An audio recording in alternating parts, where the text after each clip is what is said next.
রাস্তায় একটা মানিব্যাগ কইরা আছে, আপনি কি করলেন? মানিব্যাগটাকে হাতে নিলেন, হাতে নিয়ে দেখেন কি টাকা পয়সা ভালোই আছে।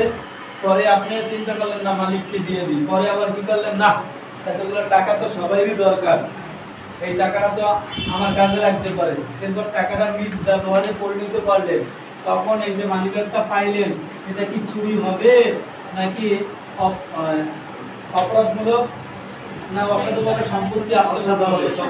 অসাধুভাবে আত্মসাৎ হবে নাকি অপরাধমূলক সম্পত্তি আত্মসাৎ হবে? অসাধুভাবে সম্পত্তি আত্মসাৎ হবে।